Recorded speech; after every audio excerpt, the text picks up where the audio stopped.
Coming up this week, we get you to rate the Trudeau Liberals after 1 year in power. Also, how do you feel about a carbon tax? This and much more to come. Hitting the streets, this is Outburst.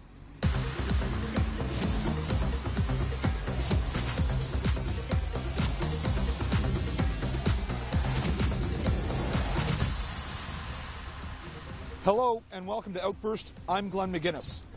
Well, Prime Minister Justin Trudeau put the ultimatum forward to the provinces. Adopt a carbon tax or the federal government will impose one on them by 2018. A carbon tax is a fee placed on greenhouse gas emissions mainly through the burning of fossil fuels, and this move by the Prime Minister has caused some tension between the federal government and some of the provinces. So we took this topic to Canadians. How do you feel about a carbon tax?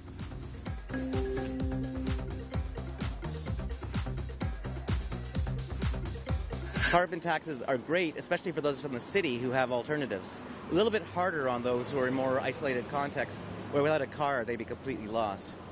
I'm kind of torn on it because I firmly am a believer in a carbon trading market in the States and to do with Western Canada and America. So I prefer the cap and trade system versus the carbon tax system.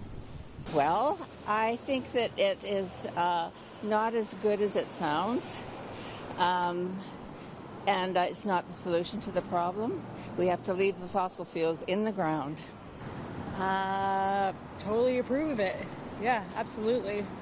Because the environment, we definitely talk about in Canada, we talk about how we want to be more environmentally friendly and how we want to be pro-energy, and lately it seems like we've been doing all the opposite with the pipelines, the natural gas pipelines. So, yeah, totally approve of it.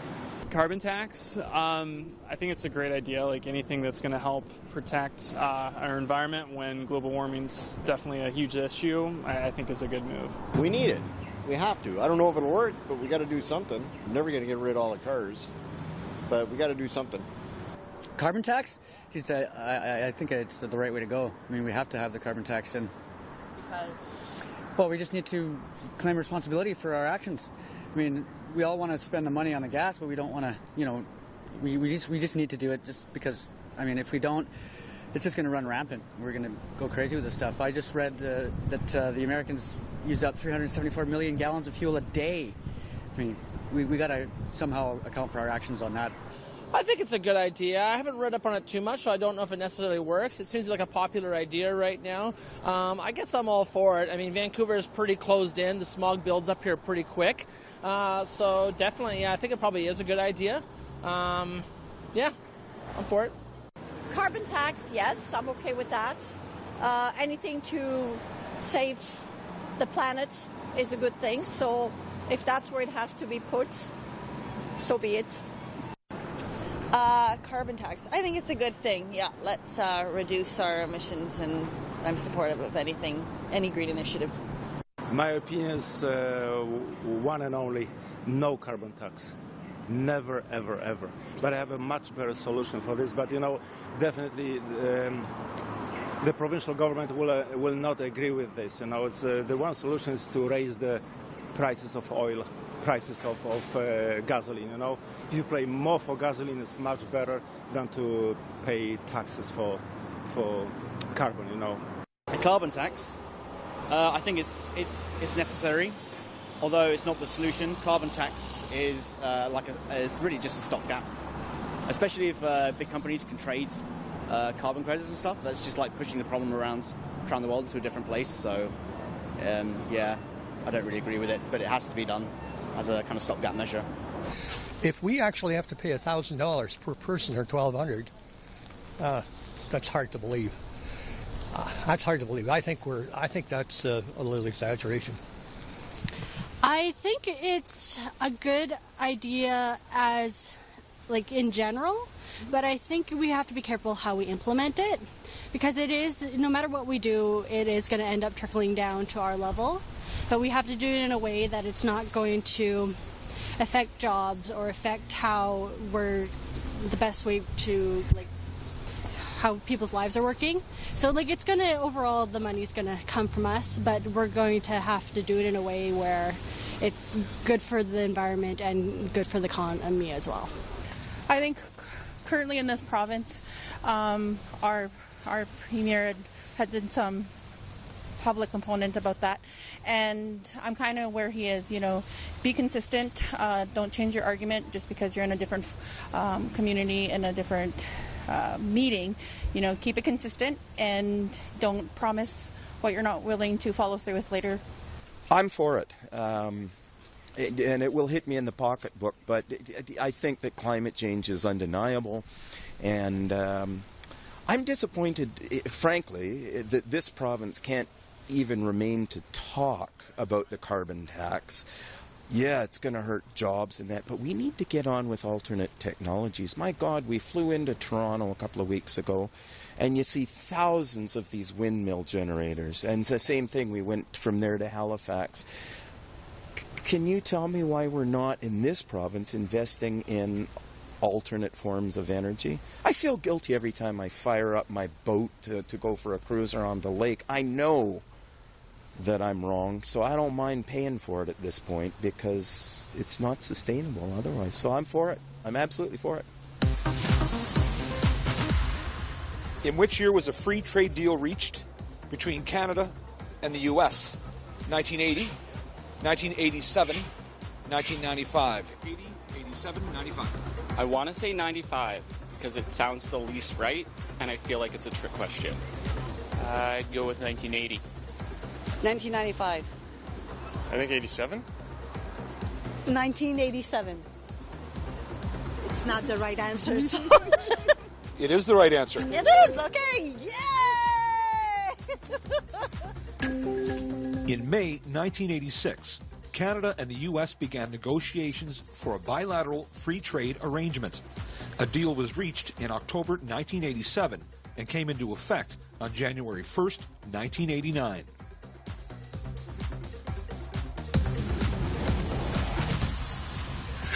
Canada is facing an opiate crisis.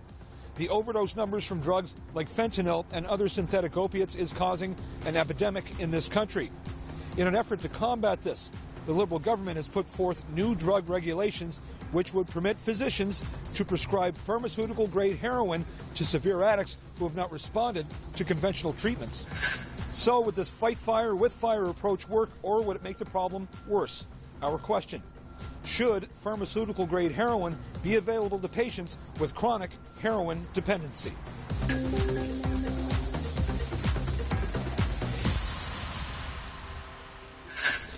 Oh, I just heard about this one. That one is, the way you look at it is, it's right now it's an illegal drug. But also, I think the war on drugs has to focus on those people selling it rather than the people who are addicted to the drug.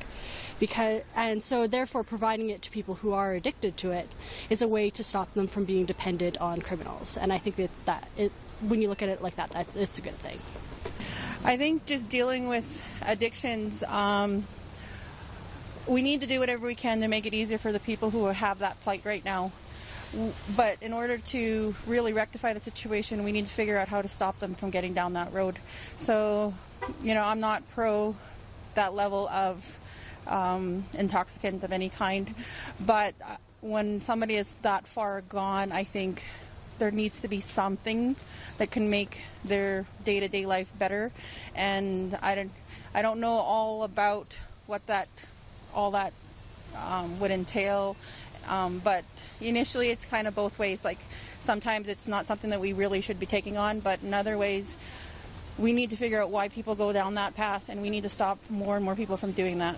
So we have to kind of treat what we've created with what we can treat them with.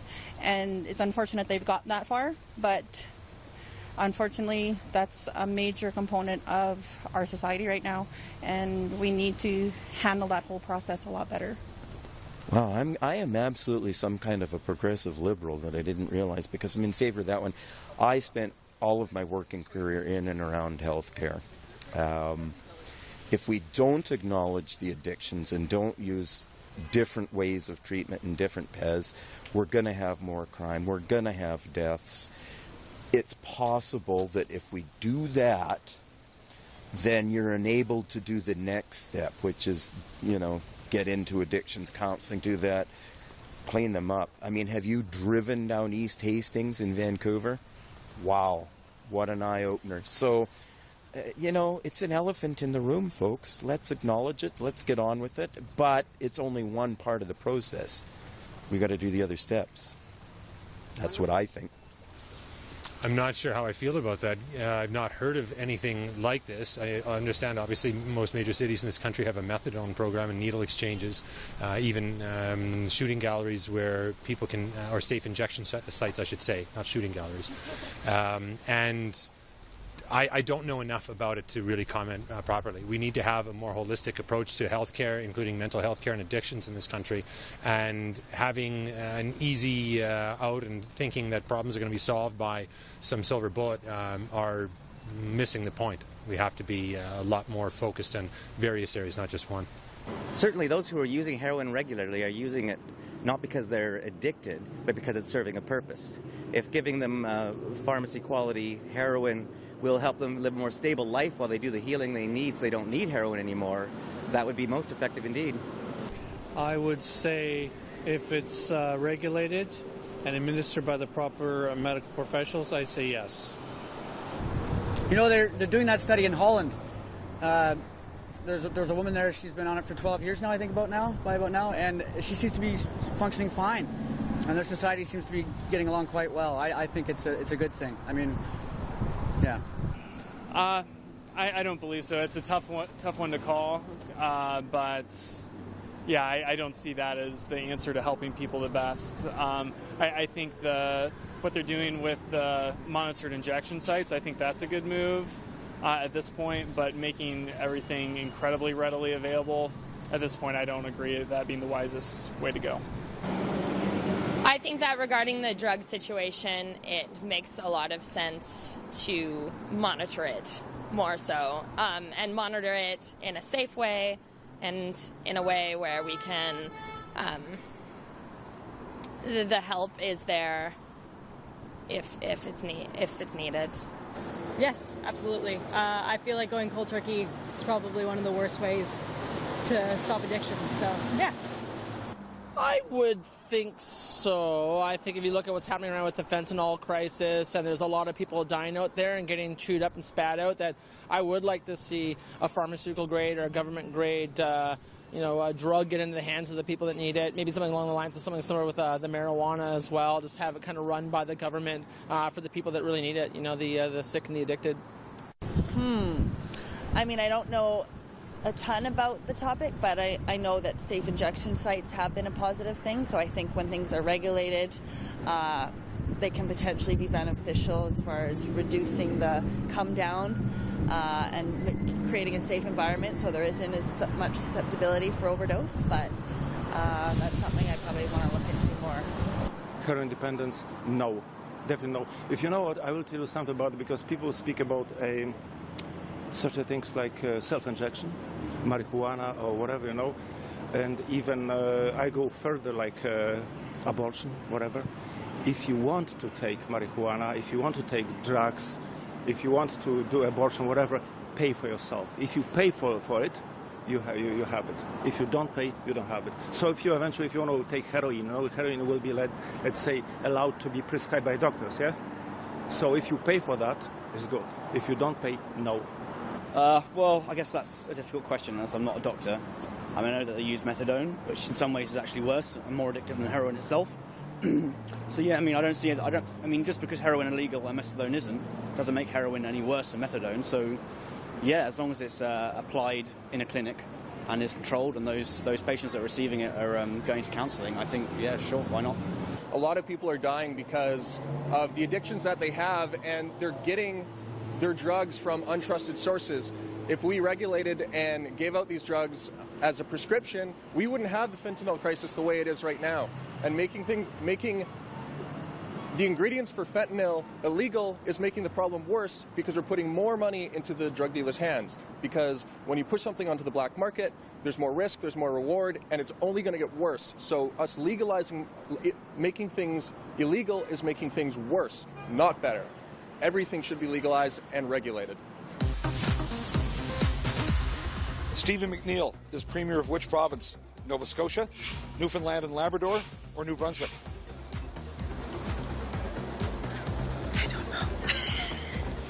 Newfoundland and Labrador. New Brunswick.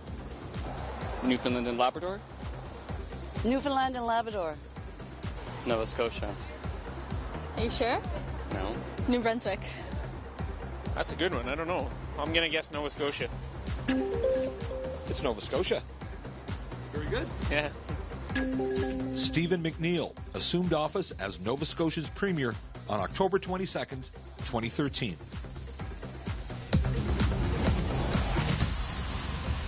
Well, how time flies. It's been 1 year since the Trudeau Liberals defeated the Harper Conservatives to take power in the October 19th, 2015 federal election. It was a campaign full of promises and sunny ways, but after 12 months in the books, how well are they managing? So we took this topic to you. What are your thoughts on the Trudeau government's first year in power?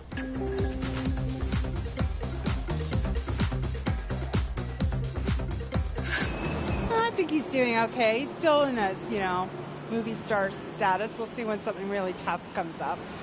Yeah. I think that everything that's free, they've done beautifully. And everything that has a cost, either a high political cost or economic cost, they're still trying to figure out what to do and balance, which means that nobody, I think, is entirely happy with what they're doing. It isn't that easy to deal with all the different groups, though, I imagine. Well, he's had some success because he's a populist politician. However, he's going to having to make some hard decisions very soon. And when these hard decisions are about to be made, we'll see what truly, where he is siding with the Canadian people. I think he's done a lot of good. He's amended a lot of issues that we've had from past governments. He's been forgiving a lot of, apologizing to people that should have been apologized 10 years ago. Yeah, excited to see where he goes with it. I don't know the details enough yet, but I'll tell you what, it's good to have Trudeau as Prime Minister when you're traveling abroad. The difference, the palpable difference when you let people know that you're Canadian, and then the first thing they want to talk about is how gorgeous your PM is, and next, how much they really, really like him and what he has to say. So, apart from that, I haven't been paying close enough attention. You should ask my girlfriend about that. She'll give you half an hour worth. For a first year in power, I think they're doing fine. More social activity out of him. I think he's doing fine. Kind of what I thought was going to happen. So lots of handshaking, lots of smiling, but I kind of feel like it's time to get down to business. I'd like to see a little bit more substance. So obviously there's a lot of photo ops happening, but I want to see a little bit more happening with housing, economy, transportation. I think he's got his work cut out for him. I think he's done a great job. I think he's the best Prime Minister we've ever had, and I think he's amazing. Well, I'm a Trudeau fan. I think he's doing quite well for a young man. And I think having his youth, his energy, is a refreshing welcome to the country. I think he's well liked. I personally am happy with his first year. No, very happy. Yeah, he seemed great, to be honest. I wish we had him over in England. If we could do an exchange, work out some sort of exchange program between prime ministers, that would be great, yeah. I'd like to see more being done. I think there's a lot of show, not a lot of action, but there's a lot to clean up after, so we'll see in the next couple of years what happens. Yeah, I'm very happy about him, but I kind of wish Obama and Trudeau were in power at the same time right now. But yeah, I think he's really holding up to our expectations. I think he's doing a pretty good job. He's doing a lot for gender equality in the government, and I think people just have to give him a chance to, he's only been in power for a year. You can't do a lot to get things moving. He's on the right path, and I think he's going to do a really good job. A lot of it seemed like, I think a great way to sum it up is the honeymoon period is over, and people are starting to not see results, and people are getting a little upset about that. Yeah, so you feeling on that front that there's work to be done? Or? Oh, absolutely. Yeah. I think there was a lot of promises made, and people have been waiting for those promises to show some action steps, and they haven't been able to see that, or it's flip-flopped completely to the opposite of what his campaign promises were. I liked the LNG decision. I am going to say I wish they'd get after fixing C-51. That's a dilemma and it's an issue, and let's just hope that C-51 gets fixed. So 7.5 out of 10. Well, yes, there's positives and there is the negatives, of course, I just figure that, he's doing the best he can. And, I'm sure that he will make appropriate decisions to have things to work for everyone here, so in Canada. You know what? Just keeping an eye out and seeing what's happening so far. But it's great to see someone who's fairly open so far and, willing to look at different options for the government.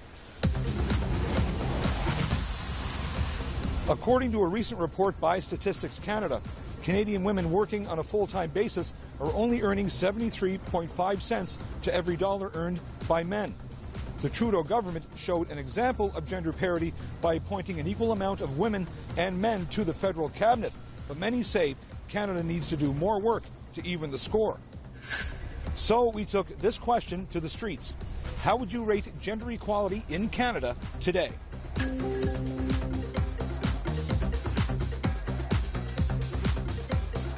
It's getting there. It's a constant work, and we're going to always have to put effort into it, but we're getting there. It's something that I believe Canadians are aware of, and they're making efforts towards a goal where it's more equal between the genders. I think we still have a lot to do yet. I'm a professional person. I've been working since I was like 16, and it's unfortunate that seems to be a barrier that I still have to have, and that it's held me back from promotions and things like that in the past that I was made aware of. But when you're young, you tolerate it, and it still shows that we haven't got there. All we can do is try to put ourselves into the situations where we can break down those perceptions, and so I do that. I sit on high-level boards and things like that just to help make it easier for the next generation. We've got a ways to go. We're moving in the right direction. It started with Justin's dad in 1969. The government has no place in the bedrooms of the nation. My sister was lesbian and taught women's studies. She passed away in an untimely fashion, but I realize how much I have to learn, and we all do. It's inclusiveness, it's humanity, it's Pierre was right. We have no business in the bedrooms of the nation, and so we need to do things that there's glass ceilings, and people, it's about education and communication. It's what this stuff is, what we're doing right here. So whatever moves they're making, thumbs up. Gender, I think it's getting better. I think it's kind of nice because, Trudeau brought more women into his, cabinet. So hopefully everyone follows along and, see what the options are out there. Just because you're male doesn't mean you have to get the job when a woman is just as qualified, if not better. I think it's better than it was when I was starting out in the workforce and starting out in life at all. But there's always improvements that can be made. Just generally, people are people and they should all be treated the same. Symbolically, it's getting a whole lot better. Certainly, well, with the rise that we have of the cabinet that actually is more balanced. What I'm looking for is actual real equality, which is inching its way forward. There are times I feel depressed about it, but as I look around, I see people are taking steps. There are opportunities available that didn't used to be available, that are more gender balanced, and also across the various sexual identities, whether it's transgender, male, female, cis, queer, whatever it happens to be. Out of 10? I would say we're high up there on the scale. There's definitely always room for improvement, but yeah, and compared to a lot of countries, we're definitely higher. I think it's excellent. there's always room for improvement, but from everything I've taken in, I think the country's doing a pretty good job and trying to move more and more in that direction. I live in a pretty protected community. I feel pretty equal to all the people that I surround myself with. When I go out there and in the rest of the world, I notice that, no, there's not equality. I work for myself, too, so I don't notice it in my workplace. We've got a ways to go yet, I'd say. You know, I would like to see it get a little better, but yeah, we've got a ways to go. I would say we're probably better than U.S., but we've got a ways to go. I think a lot of Canadians pat themselves in the back and think we're doing a pretty good job, but I still think we got a little bit of a ways to go here. So yeah, still some work to be done there for sure. Gender shouldn't be a factor in life. It should be equal.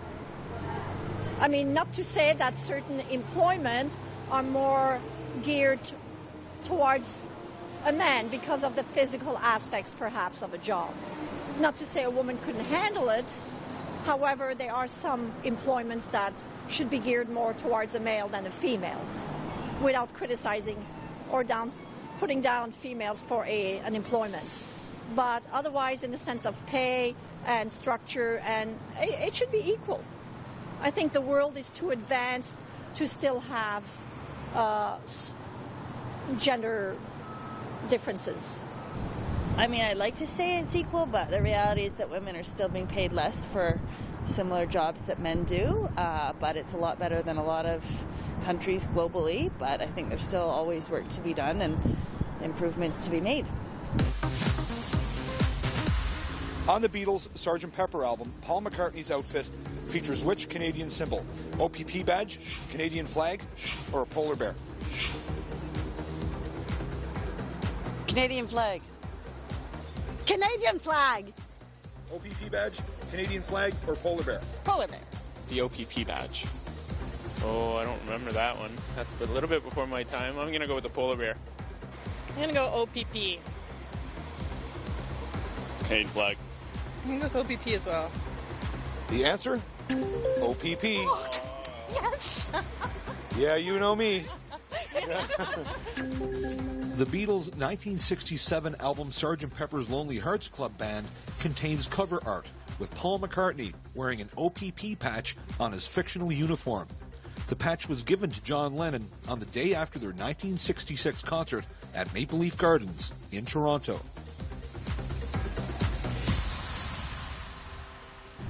That's all for this episode of Outburst. Like what you see? Well, you can watch more episodes on our website at www.cpac.ca, on our CPAC TV To Go app, and also on our YouTube channel. You can also join the conversation via social media on Twitter and Instagram at CPAC_TV. I'm Glenn McGuinness, and on behalf of all my colleagues at the Cable Public Affairs Channel, thanks for watching. We'll see you next time.